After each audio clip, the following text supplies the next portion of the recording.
কিছু সিনেমা শুধু দেখার জন্যই নয়, সেগুলো ভাবার জন্য লাগে ব্রেইন আর অনুভব করার জন্য লাগে হৃদয়। আজ আমি তোমাদের 3টি আন্ডাররেটেড মাইন্ড ব্লোয়িং মুভি সম্পর্কে বলবো যা তোমার চিন্তা করার ধারণায় বদলে দিবে। এই লিস্টের প্রথমেই রয়েছে দ্য গেম। ভাবো তো তোমার জীবনকে যদি কেউ একটি গেম বানিয়ে ফেলে, তুমি যা দেখছো, যা অনুভব করছো, সবকিছুই কি আসলেই বাস্তব নাকি এই সবকিছুই স্ক্রিপ্টেড ইলিউশন? দ্য গেম একজন বিলিয়নিয়ারের গল্প যাকে জন্মদিনের উপহার হিসেবে একটি গেম গিফট করা হয়। শুরুতে মজার মনে হলো, ধীরে ধীরে তার পারফেক্ট লাইফটা পরিণত হয় এক মানসিক দুঃস্বপ্নে। বিশ্বাস কি, পরিচয় কি, এই মুভিটা আসলে উত্তরকেই প্রশ্ন বানিয়ে ফেলে। Number 2, coherence.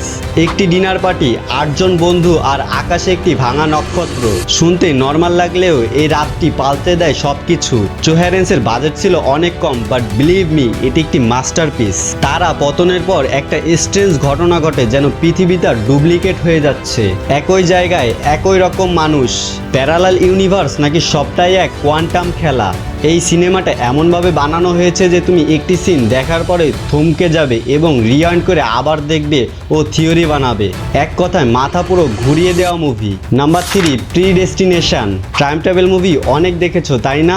কিন্তু প্রিডেস্টিনেশন মুভি একটু ভিন্ন ধরনের। এখানে টাইম ট্রাভেল শুধু একটি এলিমেন্ট না, পুরো গল্পটাই এমনভাবে মোচড় খায় তুমি শেষে বসে ভাববে, ওয়েট, এই মানুষটা আসলে কে? একটা এজেন্ট তার অতীত বদলাতে যায়, কিন্তু ঘটনাটা এমনভাবে মোড় নেয় যা না দেখলে তুমি বিশ্বাসই করবে না।